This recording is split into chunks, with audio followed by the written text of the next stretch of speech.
Hi there. It is Friday, April 17th. I am here at the Romney Building in downtown Lansing, and I am joined by Dr. Janae Caldoun, our Chief Medical Executive. Wanted to give an update on a number of things with regard to the coronavirus crisis that we are in and navigating. Spent a lot of time in the last couple of weeks talking with people who are working every day to help us get through this crisis. We've been on the phones, we've been on Zoom. I've talked with healthcare professionals from Henry Ford Health System to Beaumont Health System, people who are on the front lines all across our state. I've talked with educators who miss their students and are working incredibly hard to make sure that they get the educational support that they need right now. Talked with first responders who are on the front lines every day.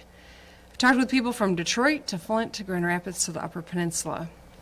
And more than 5 weeks of battling this crisis has taken a toll on every single one of them and all of us. Every day, Michigan families are losing loved ones, neighbors, friends. A lot of us have been cooped up for weeks now, and we feel cut off from our loved ones in other parts of our state and other parts of our country. Every day, we have hoped for some good news. And this whole environment can be incredibly hard to process, just to get your head around and to be able to see that this is a moment in time. It is not the rest of our lives. This is a moment in time. It's tough, and I want everyone to know, if you need some help, there is help available. Like I've said before, we know that this has taken a toll on our mental health. We know that we have faced an unprecedented crisis over the course of the last month, and in these uncertain times, making sure that we've got some access to some mental health support is really important. I want you to know that my administration is working hard to ensure that you've got the resources that you need as we continue to work through this crisis. The Michigan Department of Health and Human Services has launched a statewide hotline for Michiganders whose mental health has been impacted by this COVID-19 crisis. The hotline will operate 7 days a week, 10 a.m. to 2 at 188-PEER, that's P-E-R, P-E-E-R, 753. The number's 888-733-7753. Today we are also announcing a website that can help us with our mindfulness and settling our anxieties through mindfulness. It is the mindful work that we are doing with Headspace to provide a new mental health resource for Michiganders to access for free. Headspace is an app that some of you may have heard of, but now every one of you can have access to it online at headspace.com/Michigan. There's a special page for Michiganders. The website will give us access to evidence-based guided meditations, along with at-home mindful workouts, sleep assistance, and content for our kids to help address the rising stress and anxiety we're all confronting. So go to headspace.com and check it out, and I hope that you'll find this to be a useful tool. Also, Michigan was recently awarded a $2 million emergency behavioral health services grant from the Substance Abuse and Mental Health Services Administration to strengthen mental health and substance use disorder services as a result of COVID-19. We know that this has been hard, and it's been hard with people who suffer from substance abuse. We want to make sure that you've got the help you need. And Michigan Virtual has announced that beginning today, the newly launched Michigan Cares program offers educators and Michigan families, children, and teachers free digital lessons focused on developing social, emotional, and mental well-being skills, especially in the wake of the COVID-19 crisis. Michiganders can visit michiganvirtual.org/MichiganCares for more information. And the month of April is Sexual Assault and Domestic Violence Awareness Month. I know that during this time when we're encouraging everyone to stay safe and to stay home, that sometimes home is not the safest place for you to be. The Michigan Sexual Assault Hotline You can talk, text, or chat with someone at 855 and domestic violence hotline 1-800-799-SAFE, S-A-F-E. They're available whenever you need them. So in the last 48 hours, we've had a number of things happen. Yesterday, I announced that a coalition of Midwestern governors and Kentucky are leading the economy in the Great Lakes region. This is a partnership between Michigan and Ohio, Indiana, Illinois, Minnesota, Wisconsin, and Kentucky. This is an effort because we all know, we governors understand that COVID-19 does not respect state line or party line for that matter. And this is a bipartisan group of governors coming together because we know that we are connected. It's not just borders we share, but it's industry and it's an economy. So here in the Great Lakes region, we are bound by our waters and our commitment to the people that we serve. Throughout this crisis, I will say that one of the great supports that I've had in terms of having resources is in my fellow governors. We've shared intel, we have shared our thought processes as we've navigated keeping the people of our respective states safe. Our economies, too, are reliant on one another, and we must work together to safely reopen them so that hardworking people can get back to work and business can get back on their feet. We will continue to work with experts in health and medical, the best experts across the country, including our own Dr. Janae Caldoun. We will work with fact-based, data-driven approach to reopening our economy in a way that protects families and workers from the spread of COVID-19. We will closely examine 4 factors in addition to others that we will be developing, but there are 4 that every one of us governors has acknowledged really important to safely re-engaging sectors of our economy. One is the sustained control of the rate of new infections and hospitalizations. 2, the enhanced ability to test for COVID-19 and to trace. 3, sufficient healthcare capacity and so that we can handle resurgence. That means knowing that our hospitals are not in surge mode, but they are capable of taking care of anyone who needs assistance at the hospital and they have the PPE to do so safely. And 4th, observing best practices when it comes to social distancing and mitigating the spread of COVID-19. Now, this doesn't mean that our economy is going to open all at once. It doesn't mean that these states are all going to take the exact same steps at the exact same time. But what this does mean is that we are all now working together to make sure that we are making data-driven decisions and protecting people in our region so that we don't see a second wave of COVID-19. We've also announced a number of new testing sites here in Michigan in a partnership with businesses across the state. Wayne County and the city of Southgate announced the city's first drive-through test site, which opened yesterday. The site will serve people who are exhibiting symptoms of COVID-19 and all healthcare providers and first responders, whether or not they are experiencing symptoms. We want to get more people tested. Testing will require an appointment at that particular spot through Quest's MyQuest online portal and app, and that's the link right there, www.myquestcovidtest.com. And we are working to build more partnerships with our businesses to improve testing. I want to take a moment to encourage anyone who thinks that you need a test for COVID-19, you're experiencing symptoms, to go online to the Michigan website and find out where the closest testing facility is to you. We need to get people tested in Michigan. And I know we've been unable to meet need for a while, and so people aren't as hopeful that they can get a test, but you can get one, and we're encouraging everyone to do that. In order to safely reopen our economy, we've got to know how much COVID-19 is still present in our state. So the more people that get tested, the better. So I'm encouraging you to go online and find out where your local spot is so we can make smart decisions and keep people safe as we move forward.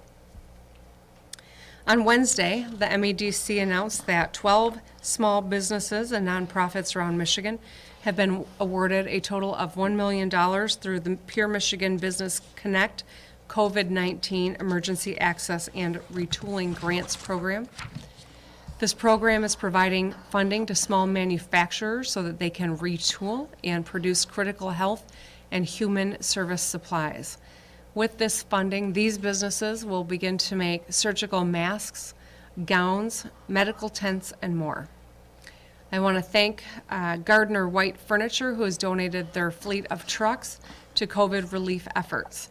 They've been partnering with organizations like the Metro Detroit Diaper Bank, Lighthouse, United Way for Southeastern Michigan, the Chaldean Chamber of Commerce, the Oakland Public Schools to collect and transport food and other needed products. I also want to thank Walmart, Salesforce, and State Farm, who have teamed up to donate 500,000 masks, 100,000 gloves, and 50,000 shoe covers to Michigan. With regard to PPE and what we have received, I can just say that yesterday we did receive another 274,000 face shields, 6,000 canisters of sanitizer wipes, 417,000 gloves, 1.8 million surgical masks, and 360 boxes of N95 masks. We are working incredibly hard to make sure that whether it's through production inside our state borders or contracting outside, we are getting the PPE that our frontline needs. And we're hoping to expand so that everyone who's in a business that is exposed to people can have the protection that they need. I've been meeting and will continue to meet regularly with a group of business and labor leaders.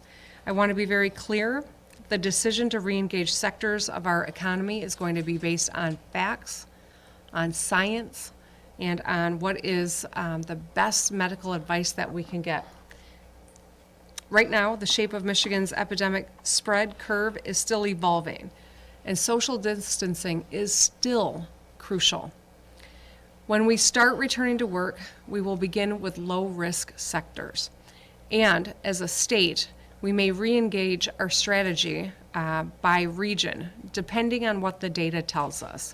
It is too early to lay out precisely what that will look like, but we are doing the hard work now so that when it is safe to re-engage, we're able to do so in a strategic way. Any return to work will be phased in carefully so that we can track the impact of lifting social distancing measures and what that means for the spread of COVID-19. Our number one priority here is keeping people safe. When we look at workplace risks, I will be examining factors like whether the workers interact with the public, whether the workplace is indoors or outdoors, whether workers are in close proximity to one another, whether workers use shared tools and or machinery, the number of people in a workplace, and more.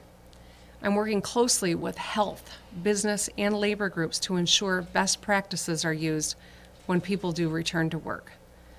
Best practices like new workplace arrangements to enable social distancing, screening of employees and members of the public, available hand washing facilities, PPE, and more. We're not there yet. The rate of infection remains high, especially in certain parts of our state, and the threat of a second spike that overloads our hospitals is still very real if we don't get this right. But I promise that I will keep you all informed as we get closer to re-engaging our economy, and I will have more to share on that next week. The vast majority of Michiganders have been doing their part, and I'm grateful for that. You're the reason that we are driving this curve down. The stay-home order has worked because you have made a commitment. It's making a difference. I want to remind everyone that during your time at home, it's crucial that you fill out your census form. What we know is that as we get assistance from the federal government, it is based on how many people live in Michigan. So we all need to make sure that we get counted right now. It's simple and you can complete it online. And for one person, it's 9 questions. If you live with a few others, it'll take you a little bit longer, but it's pretty quick. Completing it is the easiest way to make sure that our federal tax dollars come back into our state when we need them, and we need them. The census count directly impacts the amount of dollars that we get from everything from food assistance to housing to healthcare to roads to COVID-19. And that's why it's important everyone takes the time and gets counted. You can go online, you can fill it out in the mail, you can even do it over the phone. But please get counted now. So, an update on our numbers. As of today, we have over 30,000 people in Michigan have tested positive for COVID-19. That's 30,023 to be exact, up 760 from yesterday. We have unfortunately lost 2,227 people to COVID-19. That is 130 from yesterday. The vast majority of Michiganders are doing the right thing by staying home, except to go out and buy critical things like food and prescriptions. And when they do go out, they keep the 6-foot distance and have a face covering. But we're still seeing more than 1,000 new cases every day and more than 100 new deaths every day. Every unnecessary trip to the gas pump could put someone's parent, grandparent, brother, daughter, son at risk. And every time people ignore social distancing measures could lead to another lost life. I don't want to sit here every other day and tell you you'll have to stay home and miss out on seeing your family. It's hard. I feel it too. So please continue to do your part. The quicker that we can bring COVID-19 to its feet, the quicker we can all get back together and enjoy our families and loved ones. My number one priority, as much as I want that day to come quickly, my number one priority is saving lives in our state. So the next two graphs that we have here would show where we would have gone had we not implemented the stay-home order that I just told you is working because you have been doing the work. This graph shows the stay-home order. The one on the left, let's see. I don't know if that's the actual right graph, is it? The red area shows where we would be if we didn't take the preventative measures. It's very hard to see on that screen. So here the green area shows where we are now. So this is where we were headed. You can see how high those are our lives. This is what we have done through our stay-home order. We've dramatically flattened the curve. That's people who didn't get sick. Those are lives that haven't been lost. That's a healthcare system that is still able to meet needs because we all did our part. The reason we're not at 46,000 cases right now is because of the people who are staying home and doing their part. The parents who are homeschooling their children, the grocery store employees who are protecting themselves and work extra special hours to meet the needs of older Michiganders. The businesses, large and small, that are retrofitting their plants to make PPE. And of course, the healthcare workers who are on the front lines every day. And our police and fire and all first responders. Your actions have been saving lives, and so thank you for doing your part. You can see it's made a big difference. We will never know how many lives we have saved, but we will know that because of the actions that we've taken, more grandparents are going to see their grandchildren in a month, in 2 months, in 3 months, in the years to come. More people will celebrate their 40th birthday, or in my dad's case, his 80th birthday. More people will celebrate engagements and graduations, and may even get back on a plane and go see a loved one in the near future. We may never know how many lives we saved, but there's no doubt that our work, our sacrifice, has meant something and has helped us get to a place where we may be able to start engaging in the near future, our economy. So, I appreciate everyone who's done their part. I thank you for your sacrifice. And with that, I'd like to hand it over to our Chief Medical Executive, Dr. Janae Caldoun. Thank you, Governor. So we're still seeing many new cases a day of COVID-19 and many more deaths.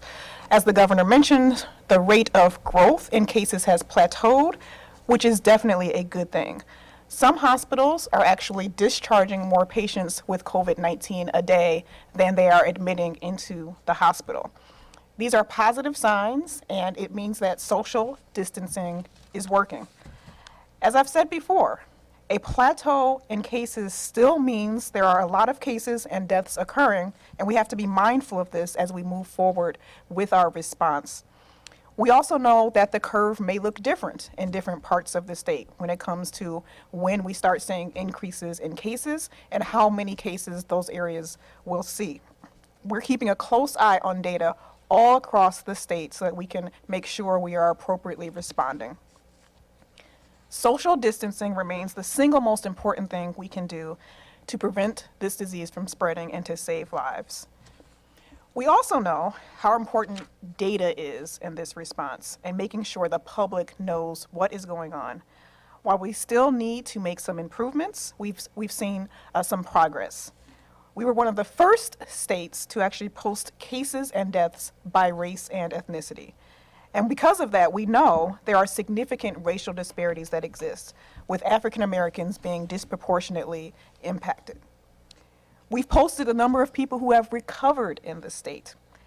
There are more than 400 people across Michigan who are in recovery, and that number is growing every day. People are beating this disease. We've also posted the number of congregate care facilities like nursing homes that have reported positive cases of COVID-19. As of yesterday, there were at least 243 facilities that had outbreaks that the local health departments were investigating. We know that these are some of our most vulnerable residents, and we're doing everything we can to support testing at these facilities and working with our local health departments on making sure these facilities have the support they need to protect residents as well as staff. Supporting our hospital systems has also been a major goal of this response. This includes making sure our hospitals have the appropriate equipment, PPE, and also staff to take care of patients. I'd like to thank the thousands of medical volunteers and providers that have signed up to help. Just this week, we've matched over 400 volunteers to local hospitals. We will continue to work with our frontline providers. This includes nursing homes and others, to match them with volunteers and make sure they have the staff needed to respond to this crisis. Finally, as the governor mentioned, we know we have to expand testing in order to fully understand what is going on with this disease. Anyone who has mild symptoms should be able to get a test. You can go to our website, michigan.gov/coronavirus. All you have to do is put in your address and you can find out the testing site that is nearest to your home. Anyone with symptoms should seek out testing. Fighting this disease is going to be a marathon. It is not a sprint. And while we are certainly focusing on physical health, mental health is just as important. Please reach out if you need help. We want you to utilize our new Stay Home, Stay Mindful website in partnership with Headspace that the governor mentioned for evidence-based strategies to cope with the emotional toll that this may be having on you. And if you are really in crisis, please seek out help.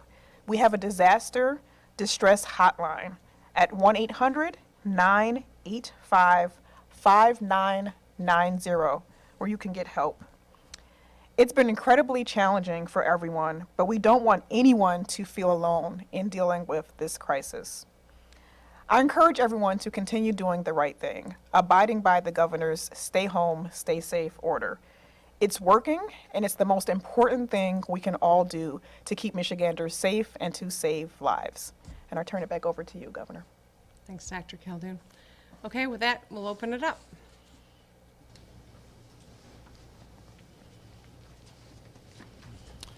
Governor, what's your reaction to the president's tweet to liberate Michigan? How did you react to that, and do you think he's encouraging more protests? You know, I hope that it's not encouraging more protests. One of the things that I think in this moment right now is to acknowledge that people are feeling very anxious. People are worried about the business that they built, it took a lifetime to build, and the employees who are counting on them. People are worried about making the rent payment because they are out of work. There's a lot of anxiety, and I think, the most important thing that anyone with a platform can do is to try to use that platform to tell people we're going to get through this. And we will re-engage our economy when it's safe. I'm going to be listening to the best medical experts across the country, as I have been. I mean, Dr. Caldoun has been a phenomenal advisor to me, has helped us plot our path forward. But, you know, I've listened to a lot of experts across the country, and I know we are doing the right thing, and what we're doing is saving lives. There's no one, I think, is more eager to start re-engaging sectors of our economy than I am. But the last thing I want to do is to have a second wave here, and so we've got to be really smart. And I think that the plan that we will start to put a little more information out about as we get closer to the end of next week and the week after, I think people will see we've put a lot of thought into it. We're going to do this safely so we don't have a second wave. Kaylee Marentet from 6 News. Governor, the president's plan of opening up America again ultimately leaves it up to state governors to come up with that plan. What were your reactions to the president's guidelines? You know, I think that the guidelines, you know, by large part, follow all of the same kind of thought processes, you know, we've been talking about here. I don't think that there was a lot that was very new. I will say that one of the gating factors that they had built in was that robust testing of medical providers who are high risk. That's not going to be good enough. Just testing high risk medical providers is not robust testing. We have to have robust testing of the general public, where people who are feeling ill are actually getting tested, not just the medical providers, although of course we want them tested. And so I think that there were some you know, deficits in the plan that we will make sure that they're, you know, we meet in Michigan as we set our strategy going forward. But, you know, I think by an, you know, large part it was something that tracks with what we're thinking. Michigan is reported doing 25,000 fewer tests than other states with similar number of cases. Those states are dealing with the same national shortage that Michigan is. What's your explanation for why Michigan lags and what's happened since March 10th? And is there a number of tests you want to have going forward to get a better handle on the spread? Yeah, well, so I think Dr. Caldoun can give you, shed a little light on that. I'll just say this, you know, we are all struggling with getting the swabs that we need and the reagents that we need in order to conduct all the testing capabilities that we have. We have capabilities that we're not able to meet right now simply because we're missing those critical things from the supply chain. But I think Dr. Caldoun can give you a little more detail on that. That's right. So we started out in the state with only our state lab being able to do a couple hundred tests a day. And now not only our state lab, but dozens of additional labs in the state are doing the testing, and we've expanded even drive-through testing this week. We continue to work with our lab directors across the state to understand what the challenges are. We know that there are many labs that don't have the reagents they need to be able to actually do the test. We know that there are challenges with swabs, like literally the thing that goes in your nose to take the sample. And not just here in Michigan. I'm in contact with other state public health directors who are seeing the same challenges and, quite frankly, are also seeing testing go down. We've got a lot of work to do. We're expanding our testing criteria. Again, anyone who has mild symptoms should absolutely seek out a test across the entire state, and we'll continue to aggressively push on expanding our testing. Governor, what types of businesses or industries do you see opening first, knowing that social distancing and other safety guidelines will have to be in place? Yeah, so, you know, starting next week, I will, you know, kind of walk through our thought process. But here's what we know, that our economy has a great diversity of business activity that happens. Some intersects with the public, some doesn't. Some happens outside, some happens inside. Some has people working in close space or using the same tools, so touching a lot of the same equipment. Each of these factors goes into assessing how much risk there is in re-engaging in a particular sector. On top of the fact that where it is in a region of our state matters as well. There are states, or there are regions where it's more risky by nature of how many COVID-19 cases we know are there. And so each of these pieces will contribute to our assessment of where the lowest risk is and where we could start to engage initially. But this is going to be in waves or phases, whatever terminology you want to use. It's not all going to happen one day. We're going to have to engage and assess. Is this working? Are we seeing a spike? Are we able to meet the need? Okay. Then if the answer is we're good, we'll move on to the next phase. And so I think we really need to understand that it's important we do this right. I invite people to familiarize themselves with some of the writing that has been done around the 1918 flu pandemic, where certain communities engaged faster than others, and to see what the death count was, how long the economy suffered. It's really a visual so that people can understand why it's important that we do this in waves and that we are really thoughtful about where the highest risk is. Some other states like Massachusetts are hiring armies of contact tracers. Is Michigan planning to do that? And if so, how many do you think will be needed? Yes, and Dr. Caldoun? Yes, absolutely. So contact tracing is something, obviously, that's very important to this public health response. We already sent out a team of contact tracers to Southeast Michigan, and we're already training hundreds, if not thousands, of contact tracers over the past several days to be able to roll out contact tracing across the state. So more to come on that, but absolutely, we will be revving up our contact tracing capacity in the upcoming days. Governor, there is actually another Operation Gridlock 2.0 Facebook group that's set up for next Wednesday. What would you tell people who are planning to go? Well, first and foremost, I totally respect people's right to dissent and to voice their disagreement with decisions I've made. I'll tell you this. Every decision I've made has been centered around what's in the best interest of the public health of the people of Michigan. None of them has been easy. Every one of them's weighed heavily on me. But I've done what I thought the right thing to do is.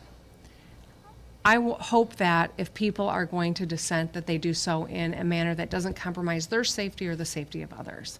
And so I know that the last one, they were encouraged to stay in their cars, but yet people were out and congregating, blocking the entrance to Sparrow Hospital, and these are really dangerous activities. And so my hope is that number one, people consider voicing their dissent in other ways. But if they are going to be traveling, that they observe those best practices and keep themselves and others safe. I hope people don't speed. I just assume no one ever gets pulled over, because that is another interaction with one of our frontline first responders. I hope that no one has an accident, because we'd hate to have someone have to go to the hospital in a situation where we are already inundated with a crisis like a global pandemic. I really would prefer people not being at the gas station if they don't need to, because it's just another transfer of germs. But despite all of that, that's what my preference. If people are going to if the people are going to come to town, I ask that they do so in a manner that keeps themselves safe and others as well. Governor, given the infection rate inside Michigan prisons, why haven't you commuted any sentences yet? And how do you also ensure when people are released, that they're not a risk to the public? Do you think there's a need to have them quarantined, for instance? So we've been watching very closely what's going on inside of our prisons. It is something that I think is a reality across the country. We know that we've been testing. We've been able to run tests and run them pretty quickly and get the results so that we can isolate prisoners and quell the number of people that get it through contact. But, as the parole board continues to work 7 days a week to expedite people who are in the parole system, they are at capacity of releasing people that are eligible for parole.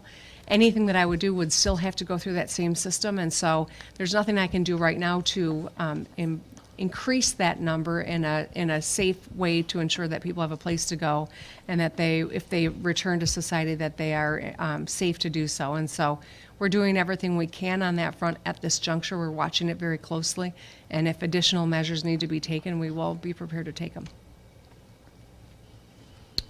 Is there any idea kind of a timetable that things may start reopening or going back to normal? So, as I've said a few times today and many before, I think that it's going to be really important that we are re-engaging in waves.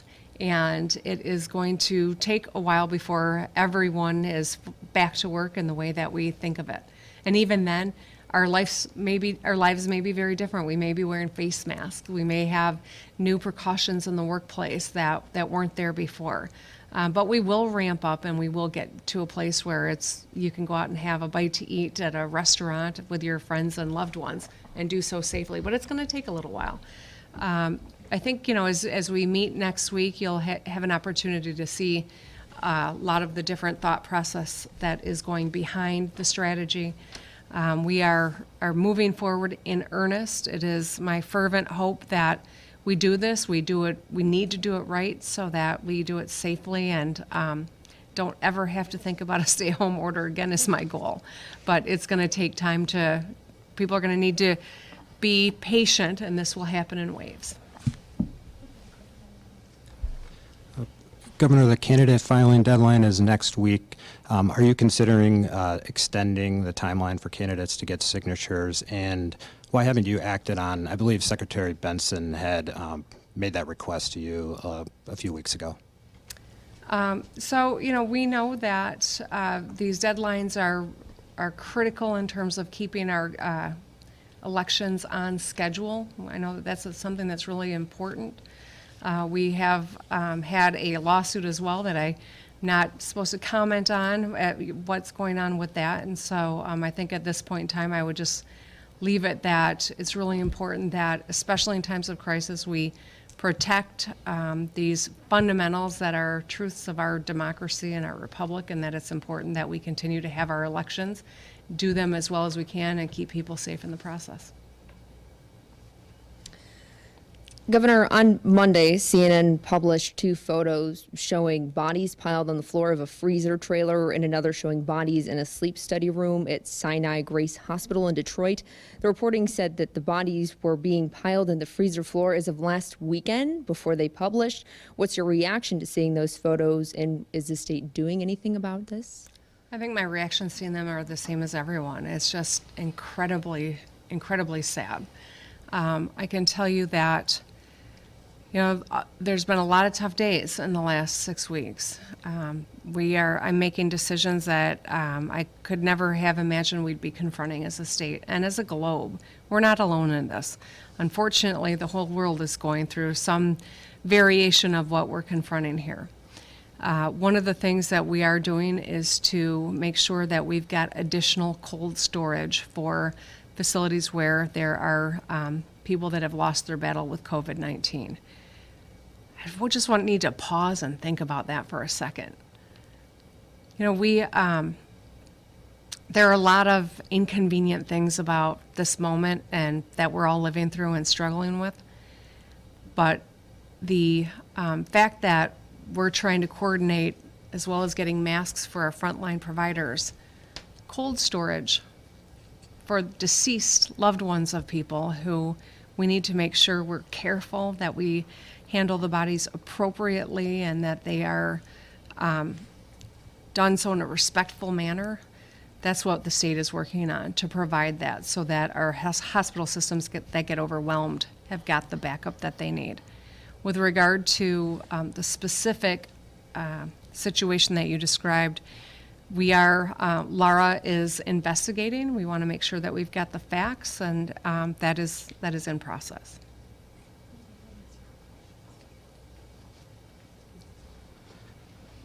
Governor, you announced that Michigan would be getting another 150 ventilators. Where do you plan to send those? And is one consideration potentially sending some up north in case of increased number of people going there in the summer? Yeah, so we're fortunate that the governor of New York, Governor Cuomo, and the governor of California, Governor Newsom, have sent us some ventilators. I'll ask Dr. J to answer the question. Absolutely. So we're grateful for the ventilators. We continue to watch how the cases are spreading in the state. As I said earlier, we know that the curve is going to look different in different parts of the state. So we've been working actually with our healthcare coalitions. They've been great in Region 7 and Region 8, who have been monitoring, working with their local health departments, working with the hospitals that are in the upper lower peninsula, as well as the upper peninsula, to make sure they have the supplies that they need. And we'll be ready. We've got the ventilators. We're not dispensing them right now, but if they need them, we'll be ready to send them there. Governor, what is your response to, there were 4 Northern Michigan sheriffs in the 101 House District who provided a press release on April 15th stating their opposition to some of Governor Whitmer's executive orders, also claiming, quote, she has created a vague framework of emergency laws that only confuse Michigan citizens. As a result, we will not have strict enforcement of these orders. So, I think that what the real gist of these orders is to convey how serious COVID-19 is and why we need to take extraordinary measures to protect life in the state of Michigan. With regard to how some people have politicized it, I'm not going to go there. This is not about one party or another. This is not about one part of our state or another. This is about the health and the welfare of the people of Michigan. I am the governor for almost 10 million people, whether they voted for me or not, whether we see eye to eye on all of the actions that I've had to take or not. I've got to do what I think the right thing to do is on behalf of the health of our people. You saw the graph earlier, the trajectory we were on compared to how we've flattened the curve. We have already saved lives. And the hard part about public health is when you're successful, it's really hard to see how many lives you saved. When you fail, it's very clear to see how many people passed away. But we're going to continue to do what we think the right thing to do is based on the best science and what's in the best interest of the public health of the people of Michigan. I've never contemplated that we would have local law enforcement writing tickets for every violation. But the fact of the matter is we have to take this seriously.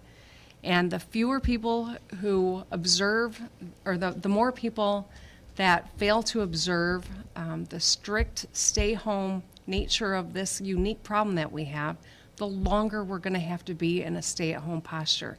And that is not something any of us wants. The vast majority of people in this state are doing the right thing. The vast majority of employers are doing the right thing. When you look at the map, the activity in Michigan and our surrounding Midwestern states, people are taking this seriously, and that's good, and that's how we flatten this curve. But I think it's important just to reiterate, COVID-19, there's no cure, there's no vaccine, it's highly contagious and it's deadly. And none of us knows how our body's gonna react to it. What might feel like a fever and some achy muscles for me could be deadly for my daughter.